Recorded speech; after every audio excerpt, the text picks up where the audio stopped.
guys, it's Nick here, and I'm sorry I'm being a total fail on the monthly Cerebral Palsy updates, so I'm going to give you January and February's Cerebral Palsy update all in one go. This is going to be a video of several parts because it's been a very intense and interesting start to 2017 for me, so I'm going to break it into parts, and I am going to start with acupuncture. So some of you might remember that towards the end of last year I started on another round of acupuncture for what I lovingly call my mystery hip pain that nobody knows what's causing it, and the only thing that tends to get rid of it is acupuncture. And I don't know if I mentioned on this channel, but I wasn't as convinced that it was working so well the second time round. When the pain started again around October time, I really wasn't sure if I should go and get an appointment straight away, and I did, and so therefore the pain wasn't as bad, so I wasn't noticing as many effects.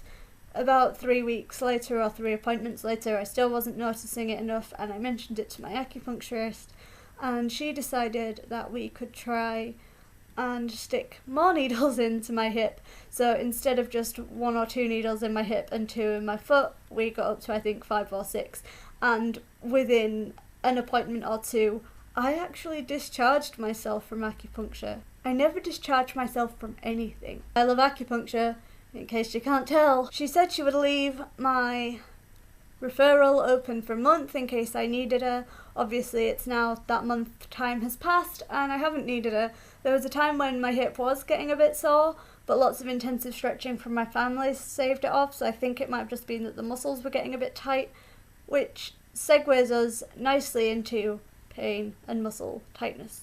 During this section of the video I am going to recommend that you all play a game of let's count how many times Nick says the word bra. Over the course of January and February I had a lot of different pains, and in February especially the main pains that I suffered were here in my chest around my rib area, with my ribs deciding they were going to get tight and sit a bit more uncomfortably, so I had to do more stretching, and that was just so nicely happened to be where my bra would usually sit on an average day. This is obviously fine when I don't want to leave the house because I can get away with not wearing a bra, and if I am in the house I have certain dresses that I can wear where my panda wheat bag will tuck nicely into the dress, so the wheat bag sits here and I can just sit in my room and sit like that, but obviously you can't do that when you're outside, and I wouldn't feel confident going outside without a bra, so that's made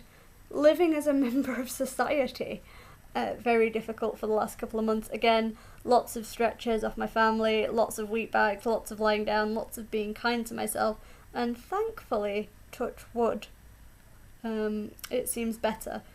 Along with the mystery hip pain, I also had my lovely back pain, which sits at the back, right where my bra strap sits. See, I told you I was going to say bra a lot. Which has also made it quite uncomfortable because having the bra strap sit like that pulls on the aching muscles, which really does not help matters.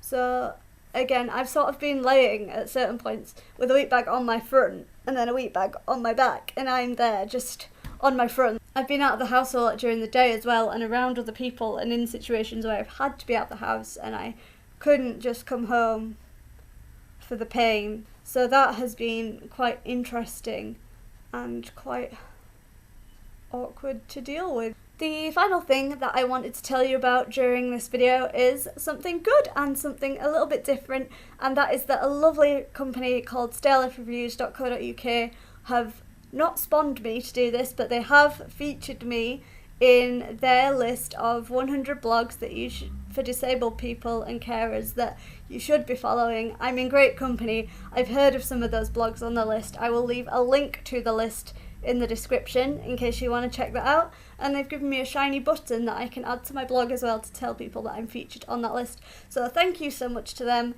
So that's it from me for today. If you want to see more, then you can hit subscribe by clicking on the bubble that will be on the screen somewhere. I have no idea where these new annotations go, but it'll be on the screen somewhere with my face in it. I will leave a link to my last Cerebral Palsy video up there somewhere, and I will see you again soon. Bye!